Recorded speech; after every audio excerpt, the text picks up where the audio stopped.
Ghost of the Forest. In a small village located on the edge of a green mountain, the villagers tell stories of the mysteriousness of that forest.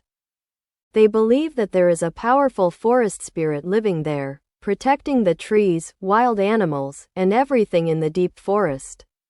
If anyone dares to insult or destroy nature, they will encounter terror. Long ago, a group of men from a distant city traveled into the forest. They ignored the warnings of the villagers, hoping only to cut down valuable wood to sell. They laughed at the belief in the forest spirit and started cutting down the big trees without stopping. When the sun began to set, the sky turned orange-red. The group of men continued to work hard. Suddenly, there was a strong wind. Dry leaves flew everywhere. The sound of branches breaking was heard throughout the forest. They felt goosebumps. But they still thought it was just a natural phenomenon. That night, while they were making a campfire to rest, strange sounds began to be heard. The sound of someone walking on dry leaves was getting closer and closer.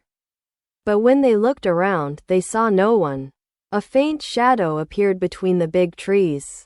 It looked like a tall person. But it was distorted and scary. Fear began to consume their hearts.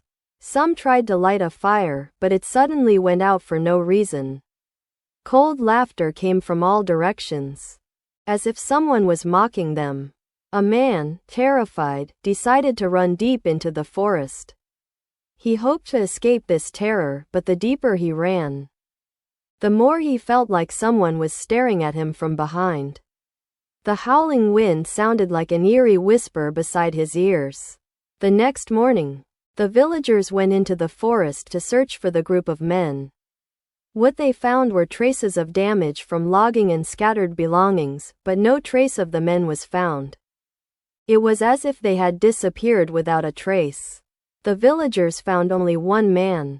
He was in a state of panic, his eyes wide open like a madman.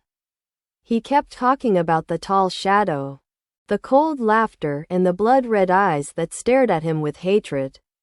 Not long after, the man died of unknown causes.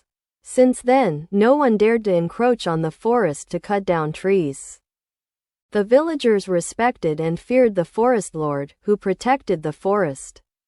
They often brought offerings to him, to ask for peace and tranquility for the village. And the story of the forest spirit is still told to this day.